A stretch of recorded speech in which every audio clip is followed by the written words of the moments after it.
Hello everyone, welcome to the webinar. My name is Aisha Tafshan. I'm a second year student of Media and Communication Studies. This webinar was organized by myself and my classmate Anshika Suryavanshini Ramphul with the help of our lecturer Ms. Fiona Lalita Sadagopan. She is our lecturer for the module Strategic Event Planning and Management, and in fact, this event is part of our module curriculum.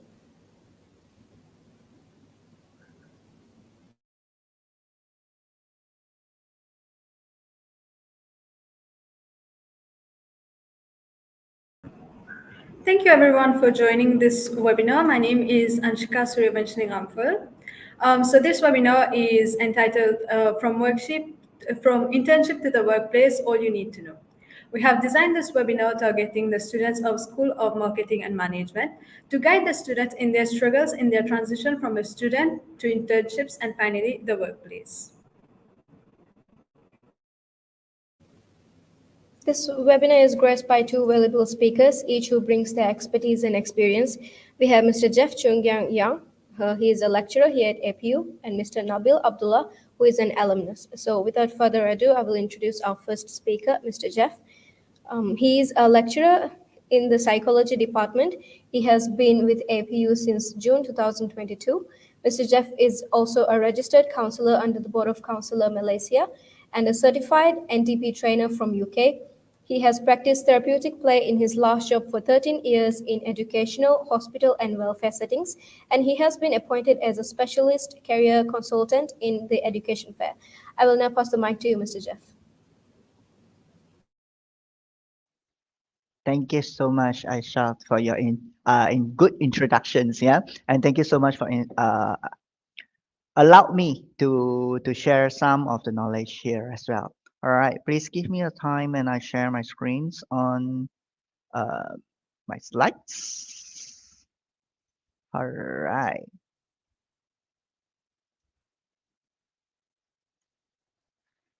Okay. Yep. Everyone can see my slide, right? Okay. So just a quick introduce on myself. Right. I'm Jeff and I'm a registered counselor.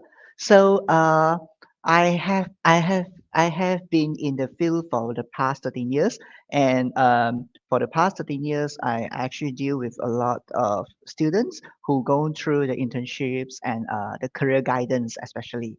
All right. So today we are going to cover these four things. All right. First, we are going to talk about the introduction. Then we'll talk about what is transition and how the stresses come. All right. And then I'll teach you one technique how to help yourself when you face with some issues in the internships. All right. So, okay, this is what we are going to cover later. Okay. So, what is transitions?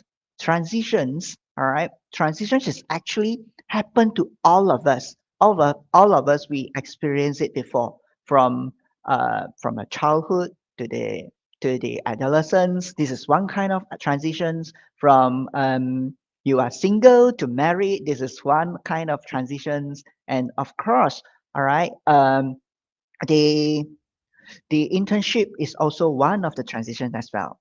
All right. So according to the Goodman's, Cosbers, and Andersons in year 2006. Actually, this was proposed by this Dr. Scolberts. All right, and she mentions she gives the definitions on transitions is as any event or any non-event. All right, which will result in the change in your relationships, your routines, your assumptions, and your roles. So, according to Dr. Scosberg, these transitions actually have two types. We have anticipated and unanticipated transitions. Yeah. So, anticipated transition is the transitions that we already schedule and we already know. For example, you know that you're going for your internship. For example, you know when are you going to graduate. This is called anticipated transition. And another transition is called unanticipated transition. So for unanticipated transition is something that is out of sudden and is not planned, it's not scheduled. Um, for example, the sudden death or the loved one or sudden broke up with your loved one. This is called anticipated transitions. So the transition is very important in our life and all of us will experience it as I mentioned. All right. So when we face to the transitions, it's actually depends on how we actually cope with these transitions. Some people cope with very well. Some people might not cope with very well. All right. Take an example. Um, Having a baby, all right, having a baby, having a child. Some people will welcome the children, welcome the child happily, but some people will feel like very stressed out, and some even will have depressed, all right, for having a baby. Why? Why everyone is the same event, it's the same things that happen, but why everyone's cope it differently? All right, it's actually related to these four things. All right. First is the situations that we are in. For example, just now we mentioned about the children to have a baby. All right. To have the baby, everyone have a different situations. Maybe those who are from a well family, all right, they don't feel the stress there. But for those who actually from not so good, all right, the economic not so good family, they might experience certain of stress. So the situations will also right contribute to you how you cope with the transitions. So it's the same to your internships. All right, when you go for your internship, when we talk about internships, right, most of my students, yeah, my students, they are year two, semester two, who are going for the internship soon. Most of them they tell me that, sir, can we don't go for internship? We don't want to go for internship. We are so worried. We are not ready for that yet. All right. So, but some people they are so looking forward for that. All right. Why is so different? Because some people their situation is they don't like study, and they are actually looking forward for the internship so that they can explore and they learn from practical. But some people they really like enjoy, all right, to have class in the universities, in the campus, all right, so they will feel certain of stress there. All right, so the situation is really the situation actually, right, influence how we cope with that. And second is ourself. This self is included in our thoughts, included our emotions. All right, so when we talk about, for example, when we talk about internship, some people they might feel very sad, some people they might feel very angry, some people they might feel lost. All right, yeah, if you experience all this, it is normal. All right, it is normal. So some people they might also think in their cognitions, all right, they might also think that they are not good enough, they are not ready for the field yet, so they might feel nervous, they might feel they might feel anxious about that. So yourself also influence your ability to cope with the transition as well. And next is the support, all right, the support system that you have. Some people they have a very good support system where their friends actually encourage them, their peers, their intimate relationships, their family members actually give them a good support. Then they can cope with the transitions as well. All right, and strategies, and you have some strategies to deal with your transitions. Some people they might find no strategies, all right, they find no clues and they don't know where to help themselves, all right, to cope with all the transitions. But some people they are so easy to adapt to that because they find a way out, they find the strategies on how to reduce their stress. All right, so later we are going to cover this. All right, yeah, internships, why we need it. Yeah, just now we have a good MCs. I shot here. I shot. Are you here? Can I call you out for a while? Yes, sir. Yeah, I shot. Can you tell me what is internship and why we need it? Internship is kind of preparing us for the workplace before we actually go into the workplace. So after we finish out with our studies, we do not have any idea what the workplace is like. So I feel like it's kind of a preparation for that. All right, thank you so much. I mean, can I give you 100% for that? 100 marks for that. Yeah, internship is actually prepare you for the on job, all right, for prepares you to get into the field, all right. But why internship is so important to all of us and we need to have it when we are having our study? All right. Okay.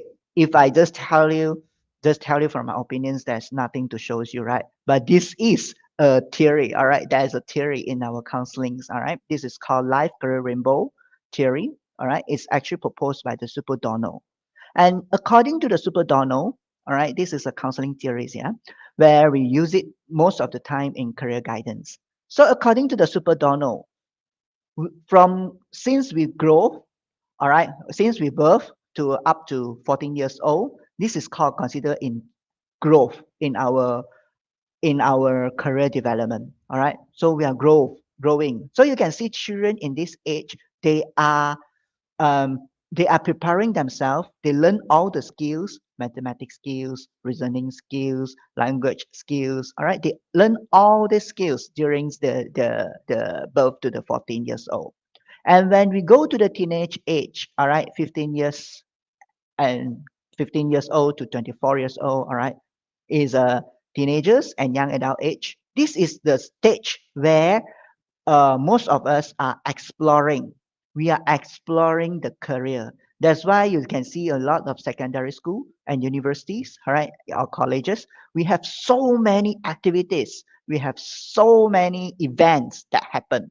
Why? Because through all these events and these activities, it's actually allows you to explore what you are really enjoy with. All right. So that when you grown up, you know how to develop, all right, how to develop your career. So when you go to the age of 25 to 44, this is the age where I am in, all right. Okay, but I can't tell you my exact number. Okay, is a way is a stage where we are trying to establish, all right, we are trying to establish our career. That's why you can see when we are in the exploration stage, many people they are still like easily changing the job, all right, they're jumping here and there because they want to explore out what they are really suitable for. And when up to establishment, at this stage, most of the people, I don't say all, yeah, most of the people they will feel like they don't like to change their job, all right, and they will stick on their job because they want to establish it. And until they go to the age of 45 to 64, all right, this is the stage where we need to maintain the career itself. So this is the stage for maintenance. Yeah. So you can see that at this stage, they most of the people at this stage, yeah, they don't really like to challenge the new things. All right. They prefer, most of them they more prefer to have something's routines and they are more familiar with. Yeah, but this is generally, not everyone is like that. Yeah, not everyone is like that. And go to age 65 and above, all right, this is called decline stage, where we started to slow down and we started to to teach the youngsters, to educate the youngsters in our career. So this is the rainbow, all right? This is the rainbow theory that proposed by the Super Donald. All right. And please don't misunderstand that this boy become girl and then change to man again. This is to tell you that it's generally, all right, generally it's like that. Yeah. But you cannot take it like 100%. Oh yeah, Mr. Steph say, Super Donald say it's like that. Then we have to follow the age. But some people, they up to some age, all right, they up to some age, 70s, 80s, they are still working. Then they are not into the decline stage. All right. So now, where are you? Where are you? You are in the explorations, right? So explorations, why we need internship? Because internship allows you to explore the world of the work, so that you are well prepared yourself, so that when you graduate you know what you really like. All right, and you still can explore it, and then you can and have a better self in your practice in the field itself. All right. Okay, so when I talk about internship, what's your emotions? What's your thoughts now? Are you having a thoughts like, nah, sir, I'm not well prepared for that yet. Uh, I don't think that I'm ready for the field yet. Then you will feel like I'm so nervous, I'm so stressed, I'm so anxious about this. What I can tell you is all of these emotions and thoughts are normal. All right. All these emotions and thoughts are normal. So it's okay to feel stressed. It's okay to feel worried. All right. So, but how are we going to prepare ourselves from as a student to become a professional? All right. Like my students, they ask me, sir, hey, sir, we go to the field practice. Yeah. We are not ready yet. And we have to face with those mental health patients. We have to face with these patients and that. And they are so worried. What I can tell you all is don't worry. You just go, all right, for your internship. And I believe your supervisors, your mentors, all of them are guiding you through through this stage. Yeah. All right. But the most important is we just now we talk about we have 4S, right? We have situations, we have self, we have strategies. All right. So the most important now is you yourself, how you deal with the stress. All right. So now let's see most of the time when I'm in clinical, right? Okay, this is your brain. Yeah, this is your brain. In clinical practice, most of the time, I noticed that my clients who came to me, all right, with issues with stress, all right, most of the time is from the brain itself. Yeah. All right. The brain, most of the time, their brain will split into two ways. All right. These two ways. So this one in psychological terms, we call as split minds. Yeah. So in the split mind itself, if we put it into X and Y graph, I know most of you like graph. So I put it into X and Y graph so that it's easier for you to understand what is that actually. Yeah. So if we put it into X and Y axis, as you can see, all right, in the this axis is actually your coping skills, all right, and this is actually your issues, all right. The green color one is actually your issues. If this happen, this is because of the transitions. Maybe now you go for your internships, all right. If this happen, you still can deal with it, you still can cope with it. But when the transitions happen and you started to have a negative appraisal, no lah, sir, I can't do that, sir, I'm not ready, then you have all this negative appraisal, then you started to have shame and denial. I can't, I cannot, and then you keep on denial yourself, all right, and then you will started to think of a way to deflect, to run away from this transition. Can I don't go for internship, sir? Yeah, cannot. The answer is cannot. You cannot run away from that, right? But if you always think about this, you think of a way to deflect and all this, you have shames, denials, you have negative appraisals, you are add on your issues. When you add on your issues, you are going to confuse and you are stressed because the more and more you think about it, the more you feel confused. Yeah. But now what you can do is either reduce these three things or enhance your coping skills by appraise the realistic. All right. Accept the realistic that you have to go for the internship, and then you accept. Okay, I might face with some problems. I might face with some difficulties when I'm in the internship. Yeah.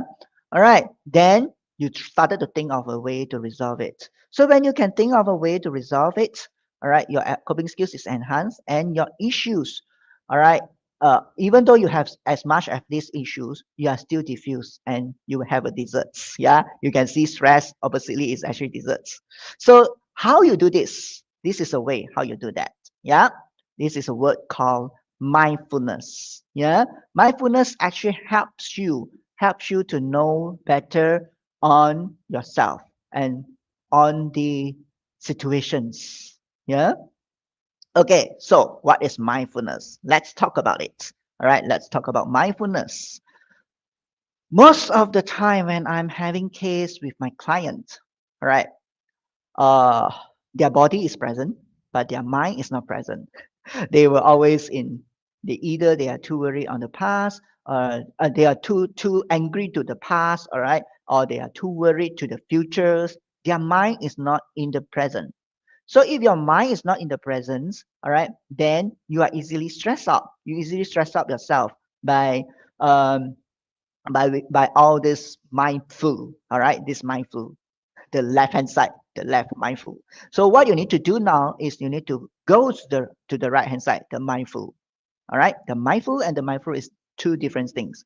So for you to get mindful, all right, for example, if you go to internships, all right, and you have so many things in your mind, in your brain, and you want to solve it all the solve all the problems at same time, it's impossible. Then you need to start it to cool down yourself, all right, to find out what is actually what are the possible ways for you to keep yourself mindful and then to keep yourself on track. All right. So next we look at this. How we're going to do mindful. Okay, I really like this mindful gyms by Dr. Pang Chinka. All right. Dr. Pang actually suggested we use stop. What is stop? S. Stop any busyness in your mind. All right. Stop all the busyness in your mind. Stop all the temporary or um uninvited attentions. All right. So you have to invite your attentions to rest in the present moment, being here, being now. All right. Focus on what you can control. So stop all of it, and then take. All right. Take three slow deep. All right. Let's take three slow deep together. All right, and get mindful breathe. All right. What is the good mindful breathe is? All right. Okay, when you are mindful enough, your breathe in, when you breathe in, all right, your chest will shouldn't, like, moving. If your chest is moving like then this is not mindful enough. All right, so you have to make sure that your chest is not moving. All right, and when you take a deep breath in, all right, your stomach, it should be like a balloon. All right, when the balloons got we blow the air into the balloon, right? The balloon will explode. All right, correct. So this is how you take the deep breath, and then you have to observe and label three sounds around you yourself. All right, for example, now what sounds you can hear? I hear the bass sounds. I hear someone talking. All right, three sounds. All right, you can label the three sounds around you and pay curious attention. All right, to your HTC. All right, what is HTC? What you hear, what you touch, and what you see. All right, what you see. Okay, so this is HTC. And proceed with whatever you need to do mindfully with a smile. All right. So when you can stop, you list all the things, you find out what you can solve first, you solve it one by one. All right. So after you practice mindful and you still feel stressed, all right, in your internships, what else should you do? Okay, for all students, what you can do is, if you after you practice mindful and you still feel stressed, all right, in your internship place, you are always welcome to seek help from our in-house counselor, Miss Emily. Yeah, she's always welcome you all to talk to her, and it's actually a complimentary service. And you also can talk to your mentor. All right, you can look for your mentor, discuss it with your mentor as well. All right. So basically, these are the techniques and skills that I can share with you when you are having your internship and you are feeling stress. All right. So I think that's all for my sharing. Thank you so much. Thank you so much, Mr. Jeff. The explanation was really nice. I'm sure we're all glad to have. I'm sure we're all glad to have attended. To hear your guidance. And if any participants have any questions, please send them in the chat. We will have the Q&A session at the end of this webinar, and Mr. Jeff will be glad to answer your questions. Please send them in the chat. Thank you. And I will now introduce our next speaker, Mr. Nabil Abdullah.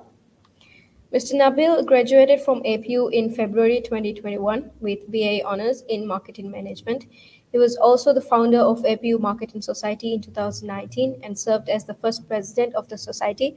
During his time at APU, he assisted Student Affairs Department with marketing an marketing digital entrepreneurship event by Gen Youth to teach essentials of digital marketing to the attendees and provided services to several clubs and societies for their digital and traditional marketing.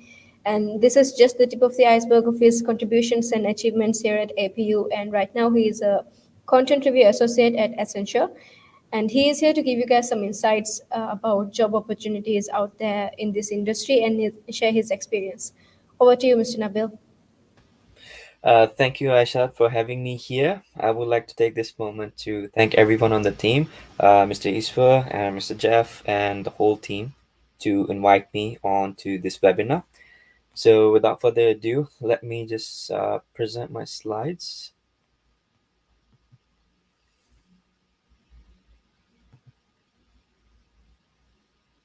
Am I audible?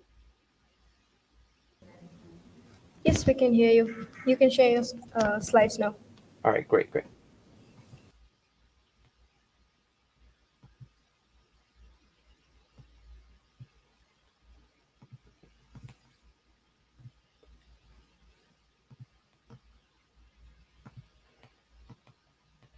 All right, just before I begin, I just want to confirm that my slides are visible.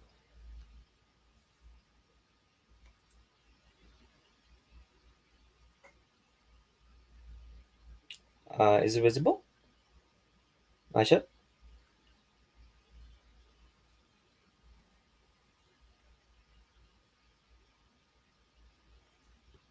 I just can't hear back. All right, so I will now continue to present. All right, so basically, I'll be sharing about my journey at APU and how I transitioned to the internship and then the workplace.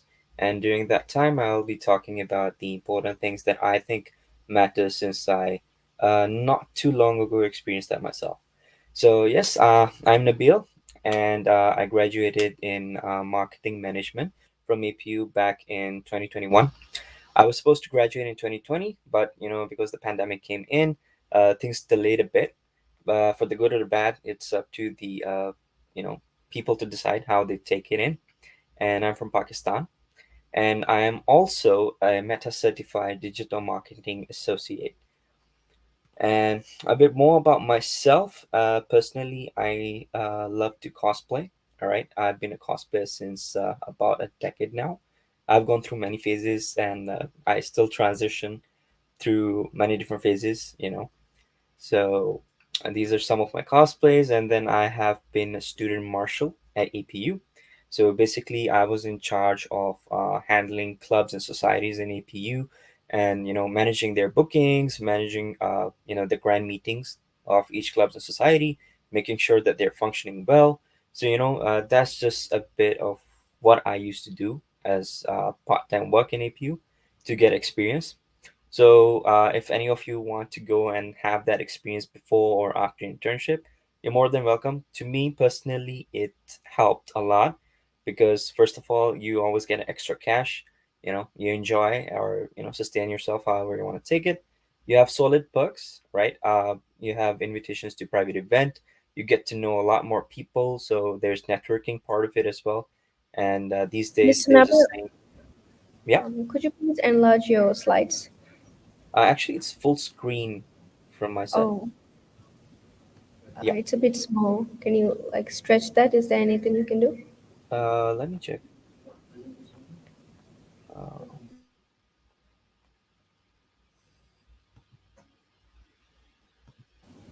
Maybe you can close the animation part on the side. Maybe that will help. so you guys are not seeing full screen, is it? Yes, now it's better. It's okay. All right, great. So, uh, basically, so I was saying about networking, right? So you get to know a lot of people, and your network is your net worth these days, and that's where the opportunity arises. For example, for me personally, my internship opportunity came through a person I know while I was, doing the student marshal job, right? And those days, it was right before the pandemic. it was very tough to get a really good internship that is high paying as well. So that's why I would really encourage people to go and do these kind of activities in APU, within APU, to open their own opportunities. And also used to hear a lot about students complaining about certain things from whether it's from the club and societies aspect or different aspects in APU. So when you become a part of student affairs as a student marshal, you have the ability to make changes, right? So now at first you were facing the problem, now you're in the position where you can fix those problems, right? And come up with solutions. And that's why you end up solving the student problems over there. So do check that out. It's a crucial part of my life, so maybe it can help you as well. And then the part came where APU Marketing Society was born in APU, founded back in 2019. Yes, it was like a half a year before the pandemic came in as well. We didn't have much activities back then, but we aimed basically to bring practical activities outside the classroom, the lectures and tutorials, so students can learn more about marketing. Uh, One of the main reasons was business is mostly based on decision making, right? So it's very theoretical until you start taking actions. So for those actions to be made, unlike IT subjects where you do coding right away on the laptop, so you already have those resources to do the mock trials and practice everything. So in the business, we need to make transactions happen most of the time. That's the main thing about business. So that's why I really wanted to have a club and society to bring this kind of experience. Back then, when I created, we had approximately 50 members. Most of them were volunteers who wanted to get practical experience on the within university projects. What would those be? Is like, for example, you take other club and societies event. We have Chinese Cultural and Language Society, so we tried taking their upcoming events marketing part. We design posters. We start to go to classroom, from classroom to classroom, to promote their event, right? And make a WhatsApp broadcast list, for example, to shoot out the poster to everyone to ensure that they reach the maximum audience for their event. So that is just like one example of the activities we wanted to do. So incentives we provided back then for the students was a certificate of participation. That's the most basic thing they look for, and marketing experience, of course, with all the activities we were having. And then networking events is very important because as a successful marketer, you need to know people to get things done at time, right? So that's one of the most important thing. You go to networking event, maybe you know some student or some guy who knows someone else, in a supply chain, or he's a good designer. So one day you might need that person's assistance, right? So yeah, networking events we were holding, and then workshops. I was really into teaching digital marketing myself back then, right? So I started with the most basic ones that students can do without actually spending much money. It would be like community management, and setting up Facebook designs and everything, telling them about the algorithm, and teaching them demo on Google Ads. So all those kind of workshop I would hold back then. And of course there was much more. There was one activity I thought was going to be very beneficial before the pandemic, was that I contacted an olfactics company, and I wanted them to, those airbags which have air filled to protect the souvenir or the gift package or something like that. So I wanted them to deliver that, and in that they would insert really nice scent. So the moment you pop up that airbag, the scent spreads out in the entire room. So that was one thing I wanted to demonstrate because I learned within a lecture in APU by Dr. Dada Morakini. So I really liked the idea. I ordered a decoration piece, and then suddenly the pandemic came in, so couldn't go to the classroom to actually have that activity. But yeah, that kind of marketing I also wanted to bring via AP Marketing Society. Is there for everyone. I think it's still active, so if you guys want to join, please go ahead and have fun. next, when I transitioned to my internship, I worked for a company called MYC, Malaysian Youth Community. It was basically a youth centric marketing agency focused on connecting local and global brands with the youth, mainly through schools and universities, right? So what they would do is bring the products and services of global brands to the universities for students to have and benefit from it, right? So I worked with HP while doing my internship. So we had what do you call, the not the workshop, but booth downstairs for the showcasing HP laptops and how they can benefit the students with student discounts. And we worked with Rexona as well. We're trying to push on the touch points of the students. For example, if they're taking LRT, they'll be like sweating or something maybe at times. So how Rexona can avoid the bad odor and stuff like that. Gillette as well for grooming purposes for mostly male boys, right? uh Male students, sorry. And then Jack and Jill and their Razer, the gaming company as well. So we brought all the things that students could benefit from. One of the most important thing I learned during my internship is that you don't get what you deserve, you get what you negotiate. So negotiation skills is one of the key elements during your life as a marketer.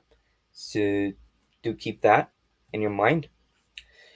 So since we were talking about internship, I really wanted to focus on the types of internship that are out there. So one of the most common one is the paid internship. It is basically the norm, right?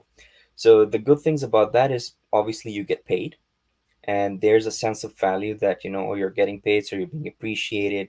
And the one another thing is that maybe depending on how much you're getting paid, you can have partial or full sustainability of your transport, or even the month expenditure that you're having, right? Some people, they would get paid 500 ringgit, right? Some people would go till 900. That was what I was getting paid back then. Just sharing for the purpose for you to know like how the market is around there. And then I knew someone who was just like working from home before pandemic and getting 4,000 ringgit. So it's just the opportunities that are around. You need to explore a lot. The One of the cons, like the negative aspect of paid internship is like some companies expect you to work as a full timer, give the whole output, because they're just like, we're paying you, you know. So that can be one thing for you to know, especially those who are going to internship yet. And obviously high expectations of what they're gonna have from you, because they're like, okay, we're paying you, you're coming from a university for experience. So since we're paying you, you should know already how to do the work, right? So students a lot always have this thing that, okay, we're gonna go there and learn. Most of it in the paid internship, what happens is that you go there and get the exposure of how the corporate world works. You're under a supervisor over there, right? So the supervisor is gonna like allocate tasks for you and guide you a bit. All right, it's more towards coaching, and then they're expecting you to produce the results. It can happen, so just a heads up for that. And you can obviously get pressured, and yeah, you can get stressed, and things can start boggle up in your mind, and there might be times that you don't really want to go to the internship. So that's one type of internship, but also it depends on where you land your internship. So best of luck in that. The second one, of course, is the unpaid internship. I love to call it the gamble. Why? Because first of all, you don't get paid, right? And you will have self dependency of your financial situation from it. You're paying for your transport out of your own pocket. You're just going there with a mindset that okay, I'm gonna grow with this experience that I'm getting over there. And because of that, at times you will get low motivation, right? So you'll be like, why am I even working? You will question yourself that, although you already know that you went there for exposure reasons.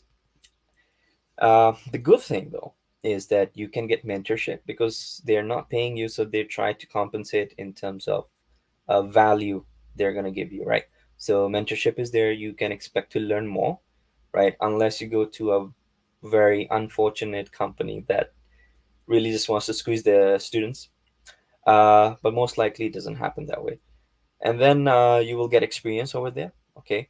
Because again, they're not paying you, so they'll be like, okay, let me give some value to the students. So they will be closely making sure that you learn while you're working over there, right? And then they might give you different incentives. For example, breakfast in the office, it might not cost much to them. So they'll be like, okay, breakfast is on us. That's one thing they covered on. They might give you uh, company access to different kind of memberships, maybe LinkedIn Learning, right? LinkedIn Premium costs a lot, right? So they might arrange that for you, or different workshops for you to actually learn something while you're at the internship period. And then there's my favorite part, which is the beneficial, I like to call the beneficial internship. So it is the gold mine. Why? Because it can pay you, right, if you really land your internship at the right place. And if they don't pay you, they can give you some better incentives with the goal for you to grow. They can have teaching over there for you, and mentorship, incentives, and they can focus on personal development as well, right? So, and give you practical experience for client projects that they're having. They're like having you on board, and supervisors working closely to make sure you take those actions that actually launch you towards growth. And you can build your own portfolio, and the most important part, work in peace, and have flexibility of timing. Maybe you're going to work from home, so you save a lot of time and cost to from commuting to the office that you're going to have. And yeah, of course, the last one Nabil, is, yeah. the slides are not moving actually. But you see the points, right? We are still, the slide I see is still life as a student, Marshall. Oh, Yes. wait, I'm not sure Okay, what's the. now it's types of internships. Okay, wait. So do you see all the points in three pictures? Yes. All right. So sorry, I didn't know like why it's happening. Uh, but yeah, just let me just reshare my screen just in case. Mm, stop screen, present. I'll share my whole screen so it doesn't call.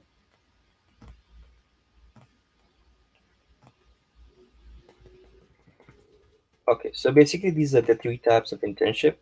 Try to look for the beneficial one where you can get all these experiences, even if it is unpaid, right? You know that they're actually doing really best for you to grow. So one of the most important things is that what kind of a person are you, right? Yourself. So let's look at two aspects. One is a fine liner, okay, and I'm talking this in terms of the corporate world. And then the other one is the bottom liner. So let's look in deeper into it how they are. The fine liner is basically a perfectionist, right?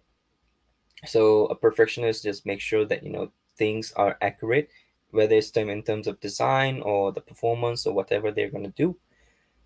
In contrast, the bottom liner is a progressive one, right? Things might not be perfect, but they don't mind. They just want to make sure that they're progressing with something. They start even if things are not 100%, at full capacity. There might be some things missing, for example, in a project. They're like, okay, let us start, and then on the way we'll see how we can work it out. And the bottom liner is also relaxed. Meanwhile, they're a relaxed personality. All right. The fine liner is a workaholic.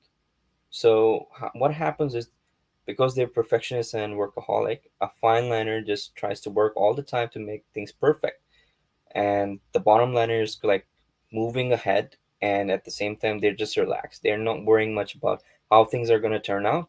They're just going to try to make sure that things are progressing on the way. One day or the other, they're going to reach to the end goal. And the fine liner is also disciplined personality. Okay, they're going to make sure they follow a routine to get the work done. And most likely we are a fine liner when we are in our internship period, because we're expected to deliver whatever supervisors ask us to do. The bottom liner, in contrast, is flexible. All right, they're like, okay, let's adjust the resources we have, or the timing, to just make sure things are done by the end of the day. So these two personalities can be highly beneficial to the type of work you're doing. So a fine liner is more towards technical employee, right? They're running day-to-day tasks on a repetitive basis and making sure those tasks are done by the end of the day. And they can be skilled professional as well, right? Maybe a digital marketing specialist who makes sure that all the finances, budgets, and the designs are accurate, everything is functioning. On the other hand, bottom liner, they have tendencies to be managers and entrepreneurs because they are the risk takers. Okay, they relax and they sit back and they reflect on things, and they're very flexible in terms of how they're gonna launch themselves into the market, right? And they will be managing people. Sometimes maybe your employee is on medical leave, so they're look back, okay, how to manage to get the thing done, right? So that's one of the traits of bottom liner. So the reason I'm sharing this is when you go to the corporate world, you should know what kind of personality you are, or at least what kind of personality you want to be. All right, so that is actually going to shape out yourself, and then when you're working at the internship or a full-time job, you will have a different motivation to go to work. So it does affect your mood, so take notes on that. All right, so after internship I found a full-time job, once I graduated. So where do I work? I work at Accenture. All right, it's an Irish American multinational company. It is based in Dublin, but it has branch in Malaysia as well. And actually, it has multiple branches throughout KL and different provinces. It provides professional services, mainly IT services over here, and it also offers diversified industries. It can offer to medical industry and social media industries, like those marketing industry and stuff.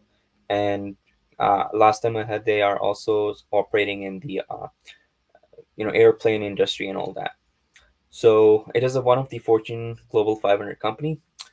And what do I work as introduced earlier in the beginning, I work as content review associate. So basically, I'm responsible to ensure that the content that goes on the particular social media platform does not violate the social media platform's terms of use, right? And if it does, I will have to tag something that is called like policies, right? That will flag the content, and then we will see whether we need to remove the content or not. So that way, whenever you guys surf the social media, it is much more fun and safer environment. So yeah, it's just like you can call it as an internet police or something. And example of the content we do cover is vulgar content and dangerous behaviors that can be imitable, right, by people who are watching the social media content, and bullying behavior, all right, and terrorism, and of course, there's a lot more things that I don't want to mention because it's a bit sensitive. But yeah, we do control those kind of content. At times people think, okay, you're just watching those content all day, it must be fun, but actually it does get stressful and disappointing at times, because I look for a certain region, which is my Pakistani market. So I see a lot of stupid acts going on, and some unfortunate incidents. So these kind of content reviewing jobs do take a toll, and they do take a toll on me at times. And sometimes I'm like, okay, I had enough. Okay, it's either you or me today. I'm quitting this job. And but then I just remember I need the job, so it kind of backfires on me. So yeah, these kind of things happen in the job, but it's part of life. Stress and everything that just comes in. The good thing is that you are growing, and you're making sure that the other people can have a safer environment. So just think about the impact you are making, no matter in what field you're going. Even if you're in the field of providing marketing services, just make sure that you're connecting brands to the students or people who are going to have value from it. So you're delivering value. So yeah, and some of you might be wondering that I graduated in marketing, but I'm doing content review associate. So how does it really relate to my degree? Uh, Meanwhile, it doesn't relate that much, but I can still learn when I make my videos or content for social media platform.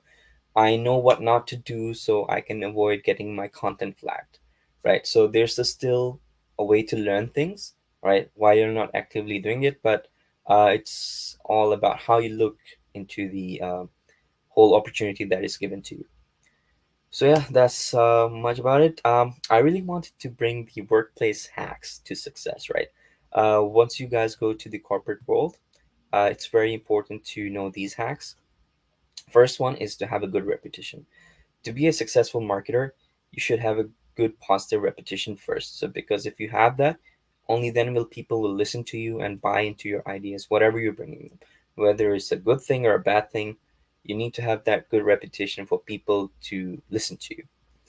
Second of all, in either scenario, wherever you are working, stay documented. Anything that you say, whether it's to a colleague or your superior out there, team leads or anyone, make sure things that are uncertain or that can impact you really well in a good way or a bad way.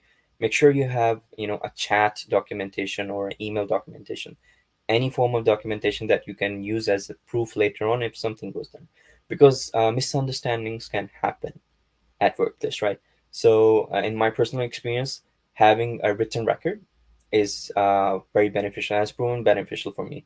At times, there's been misunderstanding, and I was almost running into trouble. But because I had, documented evidence, you know, things were fine for me, and whatever necessary action was to be taken was taken to fix the issue. So yes, it's very important. Next is give what is asked. For very example, right now you guys are in university, right? You guys might have a better idea about something, but you're learning from university at a certain level, right? Your lecturer is teaching you something specific, so they want to test you on what they taught you, right? So mostly in first year, students are expected to just give what they're asked for. There was a student who has a really great mind. He's a brilliant person uh, outside the university as well about business. So he poured all his different knowledge in the exam, but he still failed because at that time he was being tested about what is taught to him, right? So he brought totally different concepts of business running models while he was asked for like few what is being taught. So just give what that is asked, right? It doesn't necessarily mean that you're downgrading yourself. It's just that you're fulfilling a necessary part that is required at the given time by the given person. So as long as you give what is asked, it's fine. You'll get through it. So and last one is be nice to people. I really learned this from my friend, and like I applied this in workplace.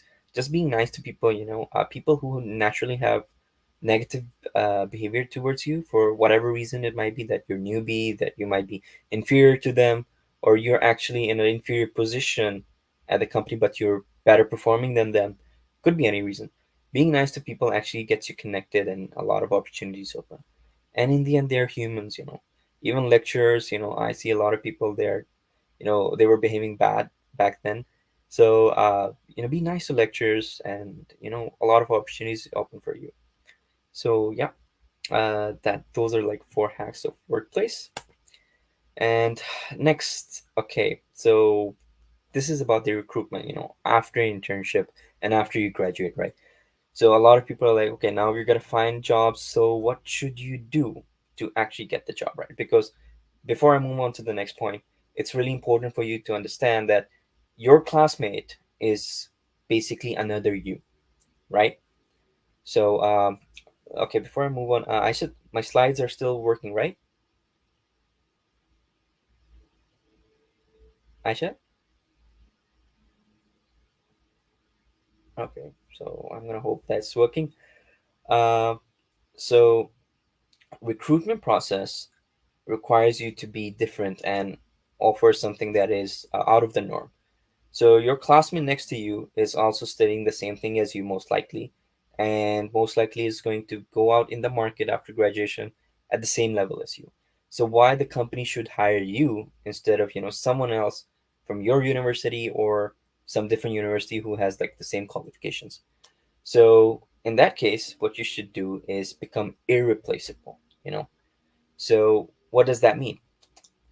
Upskilling yourself, you know so you stand out from the market that is having the pool of applicants at the same level.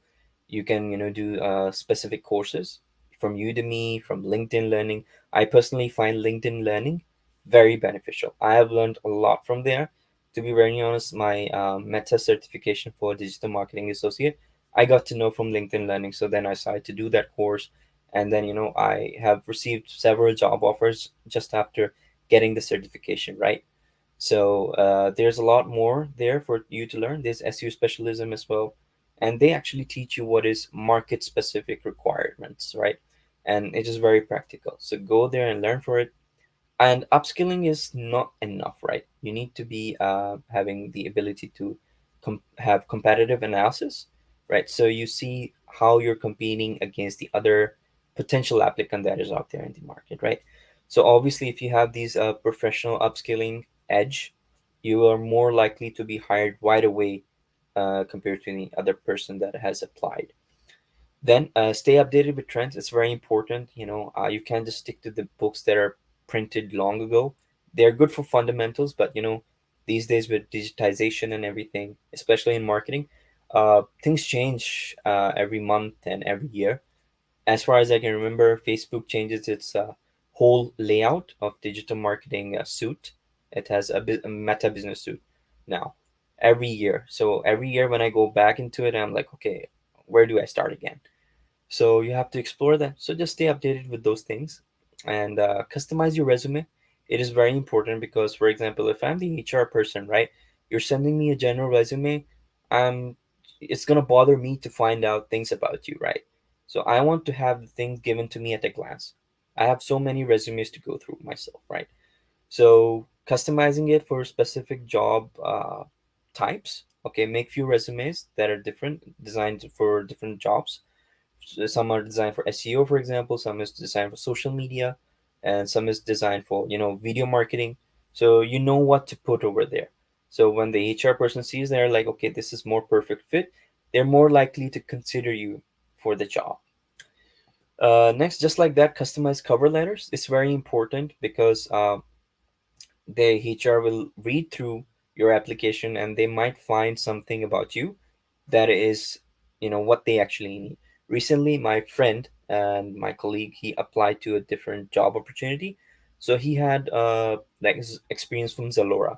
So even before the HR who read his resume saw the cover letter that was, written for her, so it mentioned that experience and it was very suitable for the job. So instantly that person considered for an interview and then called for the second interview to check how things are with that person, what the person can, provide. And most likely I believe that the person is going to get hired. So, just imagine you're going to a store, a Samsung store, and there's so many products laying around, right? And you're looking for something specific, but you might not be sure. So the way they design things and they present it to you, you know when you try it up front, you're like, okay, this is exactly the thing I need. I don't need anything else. So just like that, customized cover letters work for you. And be presentable, right? I'm pretty sure that you guys are updated with all the K-pop and stuff. That's a really good thing. It depends which market you're going in. uh, Marketing department doesn't really require you to have specific type of outfit and stuff, but just make sure that you look good to have an impression on the other person, whether it's the interviewer or people you're interacting with. So a second thing you can do after being presentable is video resumes, right? So video resumes is a really good way to deliver all the things about yourself, for them to actually consider you more even without the interviewing part. And of course, build up your portfolio of work. It is very important for you to show something that you have already done so they can have faith in you to get the work done when they hire you, right? So try to do things for free. I have done so many free projects for people and restaurants and other shops. So I have a separate portfolio for myself. So whenever I apply, I already attach it so people can.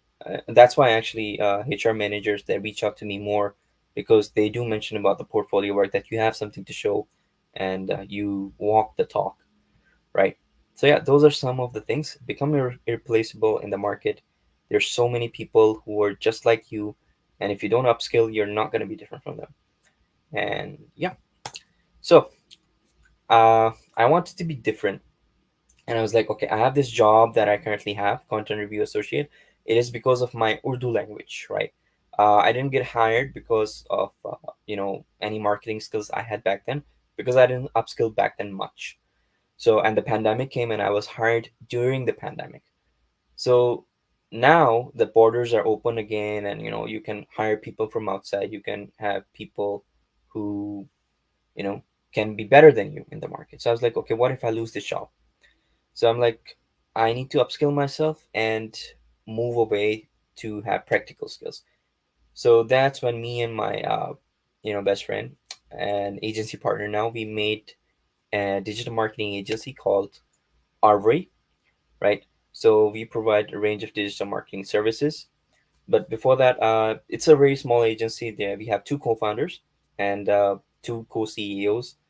So the first one is co-CEO plus chief strategy officer, looking all over the strategy part, and then the second one is co-CEO plus chief marketing officer. That's me. I look out for all the marketing aspect, and then we have chief content officer, and currently we have two interns, and we're expanding. So the whole idea to create this agency was to become time independent, and have your own business, so you don't have to rely on the job's going to replace you, and you're not going to grow that much depending on what skill set you have, right? Having your own agency pushes you to upscale and know what is the latest market trends. So, and we also wanted to have more practical experience in digital marketing. When you apply for a job, you're stuck to that specific requirement of your job description. So for me, I wanted to diversify and keep growing into the skills that we mentioned over here, like content creation and Google Ads, Google Analytics as well. So my forte is in social media marketing currently, and I'm learning website creation and development. So it doesn't bind me to a specific skill. So later on, even if I want to apply for a job in a different country, they are more likely to consider me because of the skills I have. So yeah, and in future we're going to expand to different kind of services. One of them is influencer marketing as well. So this is basically one way for you to upskill yourself. When you put yourself in the position, you're gonna be like, okay, I got to do something. So you have a sense of responsibility to get things done. So maybe you guys can look into that. And yeah, that's pretty much from my side. Thank you so much. And there might be questions from people that who want to sign up for internship. We are open to hire interns. So what you can do is basically scan the QR code that is on the screen. And if you cannot scan, just type apu.rv.com, and you can always reach out to me on my email that is listed below. So yeah, that's all. Thank you for having me. Over to you, Aisha. Mr. Nabil, for your very insightful account. Now, if any participants have any questions, please ask in the chat. We already have our first question from Mr. Atish. So it's for Mr. Nabil. How did you working at the university before your internship actually help you for your internship? Sorry, can you repeat the question? I couldn't hear. So you worked at the university before your internship, right? As a student marshal and everything. So how Yep. did that experience help you for your internship itself? All right. So basically, when you're dealing with people, right? I'm in the marketing industry, and then I graduated in marketing, right? So talking to people, interacting with people, it was one of the main things during my phase as student marshal. So when I was so comfortable and familiar with how people can respond and how you need to respond to people and how you need to talk and change the tone, all those things, and managing people helped me to do the same things when I was in internship. Because one of the examples is when we brought the booth of HP laptops to APU, right? I had to talk to a lot of students to tell them the benefits of the student discount and the laptops that are offering. So it required a lot of interaction and making sure that they understand the message and they register, they sign it up, right? So all this experience with interacting with people made it easier for me to get my job done at internship. And my internship also included telemarketing, calling different companies, clients, and some random people as well to market our product. So because I was so used to talking to people within the university, it was easier for me to communicate. One of the great things about working as student marshal, you are exposed to so many people who are from different cultural backgrounds, different countries, right? So certain actions you can do might offend other person. So during my student marshal phase, I learned about these things and what not to do and what I should exactly do to be more familiar with those people. So yes, I believe this is one of the big key takeaways as student marshal. Okay, thank you. That just stresses more on why we should participate in extracurricular activities. Thank you so much. And now we have the next question for Mr. Jaff. So, when you're a fresh graduate and new to the working environment, what can be done to prevent the forced burnout? Oh wow, it's a very good question. Yeah. Uh, it's been long. I mean, it's been years ago for me to go through my internship. But as I still remember, my first internship was actually with hospital. Yeah, and I was attached with the psychiatrist ward. So it's really stressful to me because I'm not confident enough to deal with all this mental health patients. But one thing is, I'm so lucky that time I met with my supervisor, who's very kind and who is willing to guide me through. Yeah, Dr. Lai, and then he's really like guided me step by step and throughout that. But now, if I recall that during the time with me as a fresh grad and I'm first working with this environment, um, how I deal with that the fast burnout is actually trying to be humble, and then stay mindfulness. So I still remember like last time I always tell myself, all right, cool down, calm down. All right. So if I have this, I'm very nervous, I'm very anxious, then I'll tell myself cool down and calm down, and then solve one thing at the time. Yeah, sort one thing at a time. And then to stay humble, is actually to help you to build a good relationship with your colleague, with your colleague in the field itself. So whenever that happens, your colleagues will help you to solve it as well. Yeah. So yeah, for you to deal with fast burnout, stay mindful. Yeah, take a deep breath and then sort one thing at a time, being here and now. All right, focus on what you can control. Yeah. All right, thank you so much. All right, thank you so much.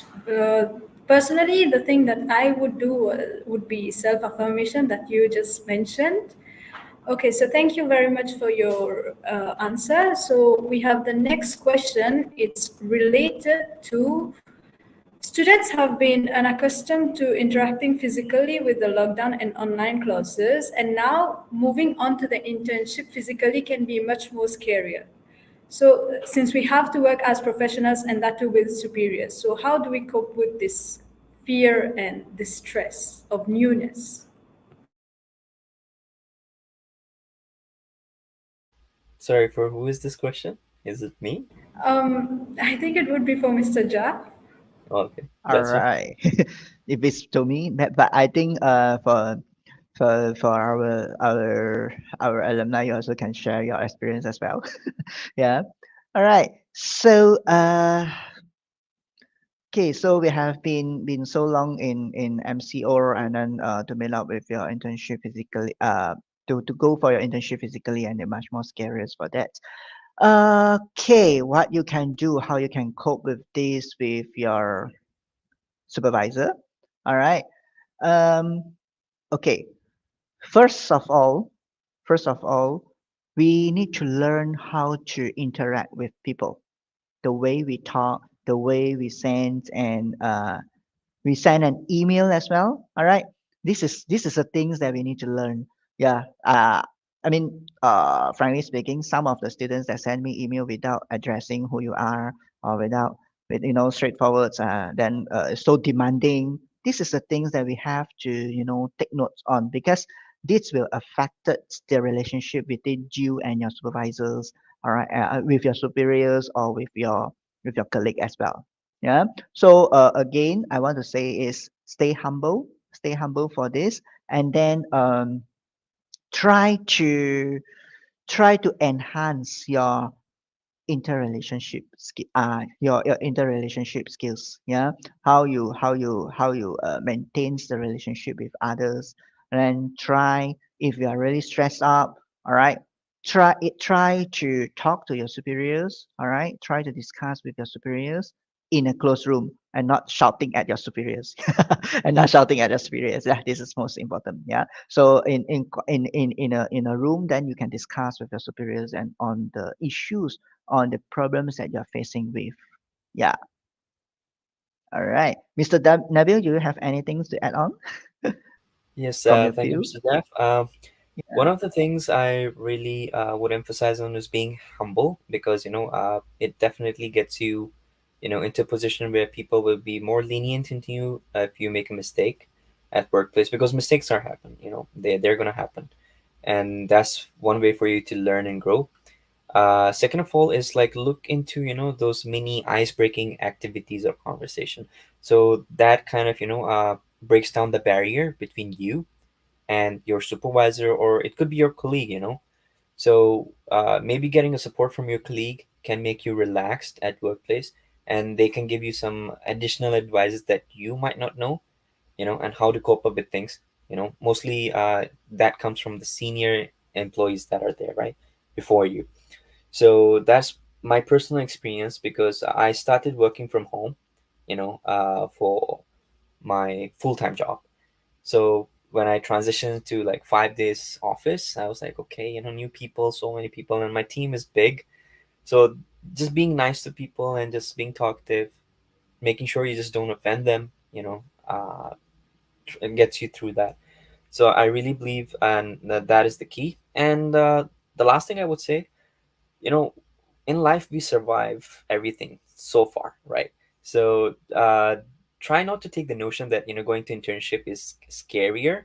Try to take it as an adventurous experience out there. Look forward to people. Oh, I'm gonna meet someone new. There's gonna be a new addition in my life, instead of thinking, oh my god, I have to talk to people. What if he feels awkward with me, or what if I let the person down? You don't owe it to anyone. All right. So just think, anything you're doing, you're giving good back to the community. So if you bring that positive mindset with you everywhere, people are normally gonna just incline with you in a good way. So just keep thinking positive. Things happen in life. You survive, and yeah, stay humble. Just like Mr. Jeff said. Okay, thank you. So the main takeaway is to stay humble. Okay, so now for our next question from Ms. Janvi itself. Is there any way that we can assess whether the internship offered to us is beneficial to us? I think that this would be for Mr. Nabil, since you explained about the types of internships. So if you could just. Okay, so first of all, you need to always know what you can currently offer. I'm talking this in terms of digital marketing. For example, you look at the job description, right? So you see what you can offer, all right?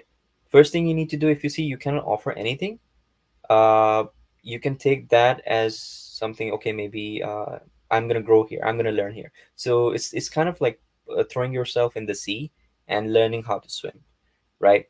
So that is one way. And another way to assess, like, yeah, the internship job description, if you're like partially skilled or completely skilled, right, you can see with your own experience at work, because if you're skillful, you have already worked at something, right?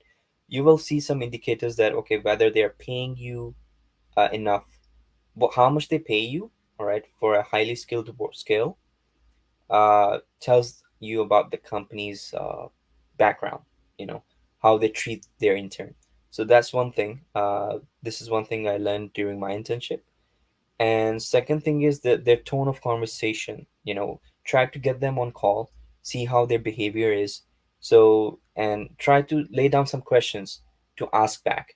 Mostly what I saw with interns, okay, when I was back in the university, they were just like, oh, I just get internship, I'm going to get done with this requirement of the university, right? But they stop focusing on what they can get back. So list down some questions to ask back during an interview or just like a basic call session to know that, okay, what are the things and values that you want and what are the things you cannot tolerate. So that's my pretty much feedback on this. Okay, thank you so much. That is very helpful. I will definitely use that when I'll have to go to the internship. So I think we can move on to our next question from Ms. Amna. Starting new at a workplace, we meet people who all seem like they are better than you or have figured out everything while you are still struggling. What is something we can do to boost our morale and to motivate us? I think that this question is for both of you, but Mr. Jaff, if you could go first, please. Oh, wow, very deep questions. All right. Okay. What is some things we can do to boost our moral and motivate us? You are mentions about the moral and motivating you to continue in the workplace. Is that what I get? Yeah. All right. The moral parts, I will leave it to your lecturer who teach you ethics. All right. Every field to have their own ethics. So please don't forget to follow your ethics.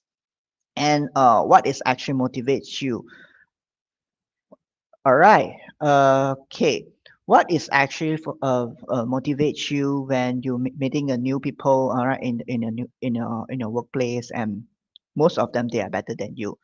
One thing that you have to bear in mind is because they are on field longer than you and they are better than you, it's just normal. All right, it's just normal. So don't blame yourself for you're fresh, you are fresh in the field, and then you don't know some things that deep in with the field itself.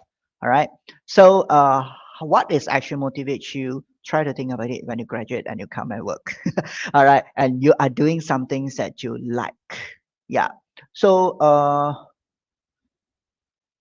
for me, like me, my personal experience last time, what is actually motivate me because I was attached with the psychiatrist ward. So I always see the schizophrenia patients, the psychotics patients, which is so challenging to me. All right. And once I have a thought that I want to give up. I want to give up my study and just want to fail my internships because I thought like it's so difficult for me. But what is actually motivate me is actually when I think about it, when I think about my social interest. Oh wow, when I graduate, I want to do this. This is my origins that I want to I want to help as much as I can in the society. All right. So then I told myself, yeah, I think I need to go for it. So anything that I feel like I'm not in the track and I don't really understand, I will go for my colleague. I will ask them. For those who are very experienced, they are they service longer than you, they have a better skills than you. I ask and I learn a lot from them as well. You know, the time when I was attached with the hospital, I don't even know how to use Excel. Yeah, then of course there are some colleagues they will laugh at you. Huh? You as a graduate and you don't know how to you as a university student you don't know how to use an Excel. But yeah, then you have to be very humble and say, yeah, I never learned this. All right, could you please assist me with that? All right. But I believe many of them they are willing to help you. Then after you learn the new skills, you found that wow, it's some things like it's actually motivates you to know more, to learn more. So take this as a chance, all right? Take this as a chance for you to explore, for you to learn as much as you can during your industrial training. All right? Yeah, thank you so much. What's about Mr. Nabu? Yeah, I pretty much agree with what Mr. Jeff said over here. Uh, because here's the thing. When you go to an internship, obviously it's normal for you to feel that way because you're new, okay, and they're already there for quite a while. Even if they're there for like 3 months earlier than you, they have already gone through that onboarding experience and talked to people, so they will naturally feel better than you, right? So sometimes seems that way, that they figured it out, while it's the case that they might not have, and there's a lot more that you don't know about, right? So we shouldn't let those things discourage us, because it can be because of assumptions that we make at times, right? And assumptions or not, your responsibility as an intern or a full timer, is to be better than your current self, that the current state you're in. Because if you see better people around you, take advice from them, seek guidance about something, right? Instead of just thinking, oh, that person is better. Instead of thinking that they're your competition, try to see that they're your allies, they're your teammates. They're gonna bring you up. And so when you get to that state, the new person joins in, you're gonna make sure that you're gonna help that new joiner over there, because you felt, in that smaller position or inferior position, and they might be feeling that as well. So it's just a chain reaction.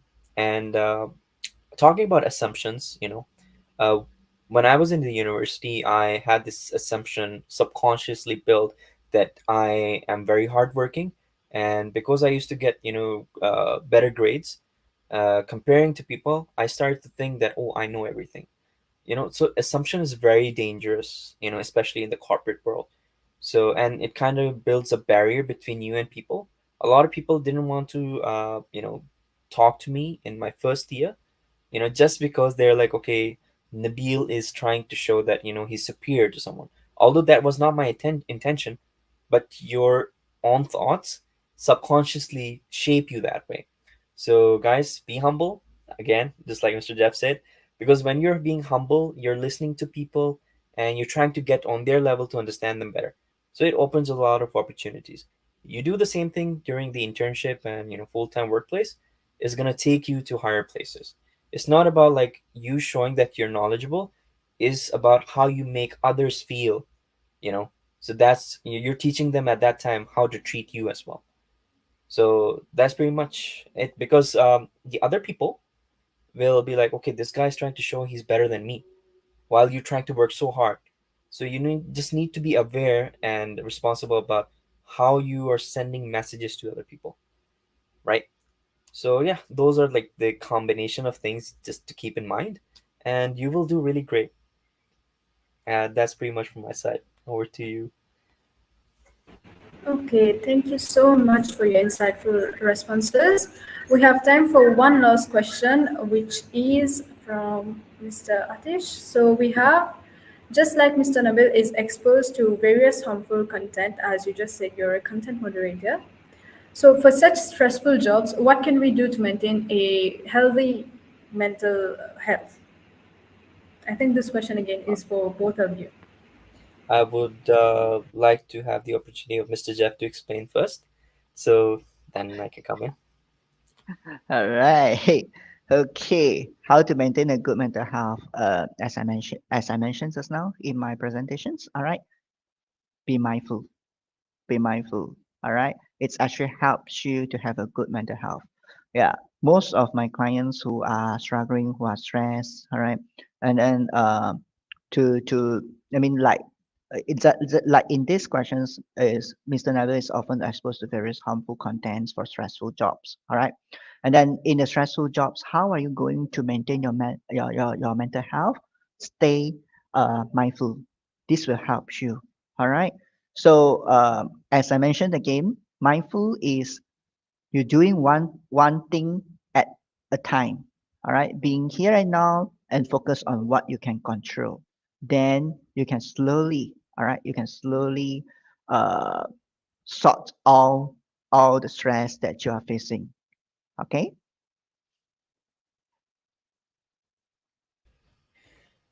All right. I would like to add on to that. Thank you, Mr. Jeff. Some things that I found myself that works for me to cope up with these things is like, talk to people if you find something disturbing, like you see a content and it's very disturbing. Make sure you let it out by talking to people about it. Because if you try to keep something in, right, so it's kind of like intangible burden, and over the period of time, it keeps piling up, and then maybe you're gonna burst over to someone. It could be your family, it could be your friends, because in back of your head, those things are repeating. And if, there are some people that I've seen that are starting to dream about those disturbing contents, right? So when you talk it out, chapter closes, you have let it out inside of you. So now you're empty to take in more, how to say, disturbing content again, and then repeat the process of flushing it out by talking to people. And then seek wellness sessions. Okay, some companies, just like mine, Accenture, does provide wellness sessions for us to talk to and have, you know, uh, mental health coaching, and whatever you want to call it. So they also have like fun games and activities every day, for us to kind of take an extra break and engage in joyful activities. So you're not detached from all the good things out there. You need to balance it well. And what I personally do is like, there are notions like, okay, you're feeling stressed, go to the gym, work it out. If it works out for you, good. It does work out for me, but that's just part of it. You're trying to channel what is disturbing you or what's stressing you into a way to let it out, right? Play video games. I play video games, so I know, oh, there's something good to look forward to, right? I watch good shows, funny comedy shows, so it keeps your morale, motivation up. And one of the most important things is loving yourself, because when you love yourself, you respect yourself. And with that, you boost the confidence. You start to do things for you. And any challenge that comes towards you, you believe that you can handle it. And it's like, it's not nothing, but you're capable enough to deal with it, and you're responsible to deal with it.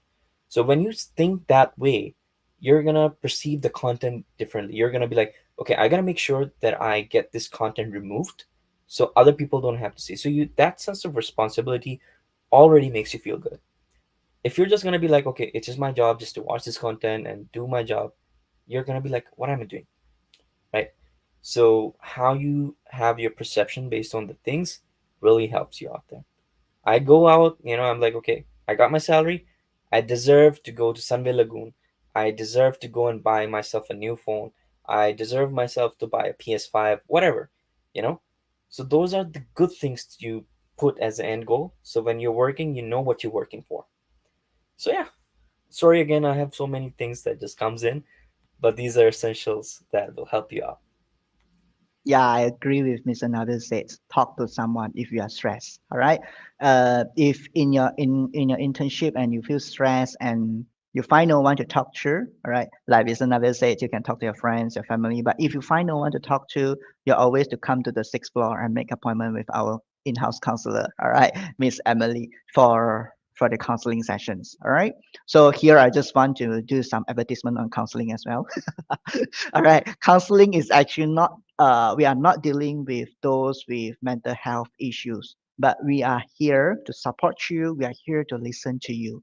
And this is a two-way process where together we will find a way on how to help you to go through the hard time that you're facing with. Yeah. So if you think that you can deal it by yourself by practicing mindfulness, or another things that I can share with you is called Mesti right. MESTI. M is move right. E is eat right. Sleep is S is sleep right. All right. T is think right. Think positively. All right. And then individual rights. All right. You focus on yourself, as Mr. Nabil said. Love yourself. All right. Love yourself. Um, Enhance your own self-esteem. Then you're going to help yourself to maintain a good mental health. All right. Yeah. Thank you so much. I pass the floor back to Anshika and Aisha. Okay, thank you, sir. So I know everyone will most probably have more questions, but this concludes our Q&A session. And now, thank you all for joining. And now, back to Aisha. Yes. Thank you everyone for joining, and thank you again, Mr. Jeff and Mr. Nabil, for sharing your valuable knowledge and guiding us through this transition as someone who is currently preparing for the internship period after one more semester, me and Ashika. So I think this has helped us also a lot. So thank you very much. And we would like to thank Ms. Fiona for helping us make this webinar a reality. Without your guidance, this would not be possible. And thank you, Mr. Ishwar, for your technical help as well. And now I would also like to extend our thanks to Dr. Murakinyo, without whom this would not be possible.